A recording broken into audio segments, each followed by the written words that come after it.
All right, Renegades. Here we're going to start off with a collection of a bunch of Major League Baseball hitters. And what we're going to look at is what they all have in common.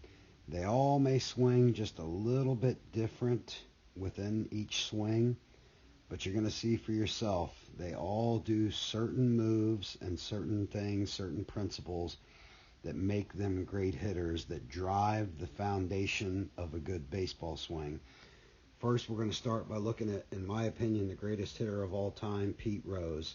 Pete was not a power hitter. He was basically a singles, doubles hitter. But in my mind, the best pure hitter that I ever saw personally. So anyway, we're going to start by looking at a few things. The first thing is notice how he's balanced. He's got about what I call a 60-40 stance. 60% of his weight on his back foot, 40% of his weight on his front foot. That's called loading. He's ready to load so he can stride into the ball.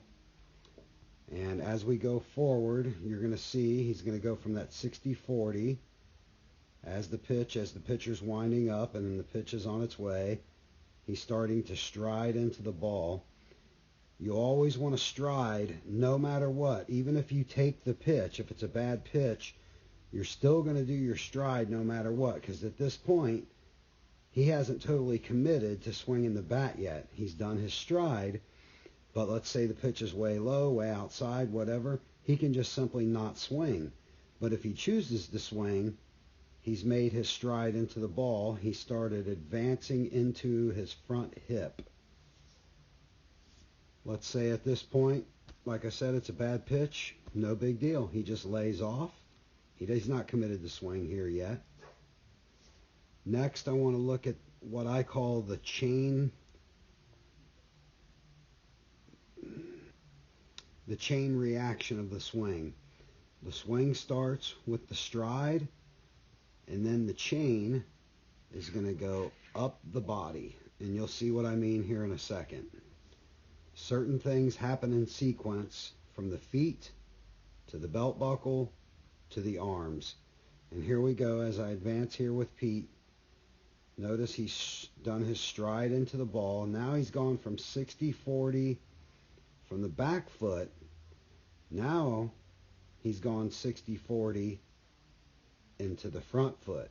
His weight has transitioned into his front leg at this point.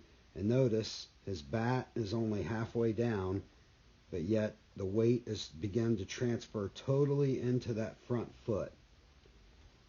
And the way that you can see this easily is look at his back foot. It has to come along for the ride. It's got to go somewhere, so it's got to start rolling over, and his heel will start raising up. Okay, and as we move forward, you can totally see now the ball's coming in. It's a little blurry because this is an old video, old technology. But there you can see the ball getting to the bat. And look, Pete has committed everything into this front leg. He's now what I call posted into that front leg.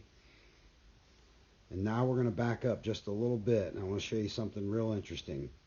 Part one of the chain of events is there's the stride. He's posting into the front leg. Now, what I want you to focus on, watch his belt buckle. This is part two of the swing. So he's done his stride into the front leg. He's getting everything into that front leg, pouring everything into that front leg. Now watch his belt buckle. The bat doesn't go first. The belt buckle turns. See, he's cranking his hips into the ball. Now look at the position of his belt buckle. It's begun to turn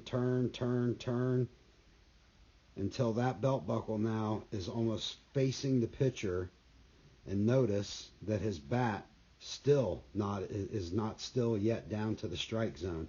So he's committed his front leg, his belt buckle, then the bat. That's the sequence of events in the swing. So just to reinforce this, we'll back up one more time. 60-40 on the back foot. Now he's going to transition 60-40 into the front foot. Boom. Starts pouring everything into the front leg. Belt buckle starts going towards the pitcher. Last, or second to last. Now let's notice the next event in the chain. That's going to be his shoulders. Now his shoulders take over. His legs are done. His belt buckle's done. Now his shoulders are going to start cranking hard into the ball. He's not throwing the bat. He's allowing the bat to come around because it has to, because it's attached to his hands. And his shoulders are spinning, spinning, spinning, so the bat just comes along for the ride. Okay, so let's keep going. So there, he's getting ready to make contact. Boom, bat is on ball. Now, the next thing I want you to notice is the head. I mentioned a lot of you guys, I mentioned to you about the controlling of the head movement. Notice, of course, the head has to come along for the ride somewhat. So the head is going to come forward. It has to, because the body's momentum is going forward towards the pitcher. But what you're going to see that's very interesting is he doesn't have a lot of head movement, either sagging off the ball this way, it's not going that way, it's not coming backwards. It's just one simple movement forward with the body. And then when he gets to the point of where his belt buckle has taken over, look, the head movement stops at that point.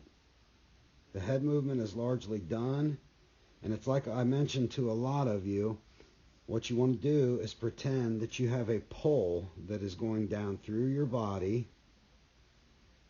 There's a pole going down through your body, coming down through your butt, that's anchoring you into the ground, and you're just spinning everything around your head. So you want to cut that head movement. If you've got your head moving 2 and 3 feet during the swing, it's going to be very hard. It's hard enough to track a moving object as it is with your eyes. Now imagine doing that with your head moving all over the place. Imagine if your head was moving 2 or 3 feet or going up or down or whatever. It would be very, very hard to track a ball. So watch that head movement. I'm going to stop this video right here, and I'm going to make a multi-part video as we go forward. See you on the next one.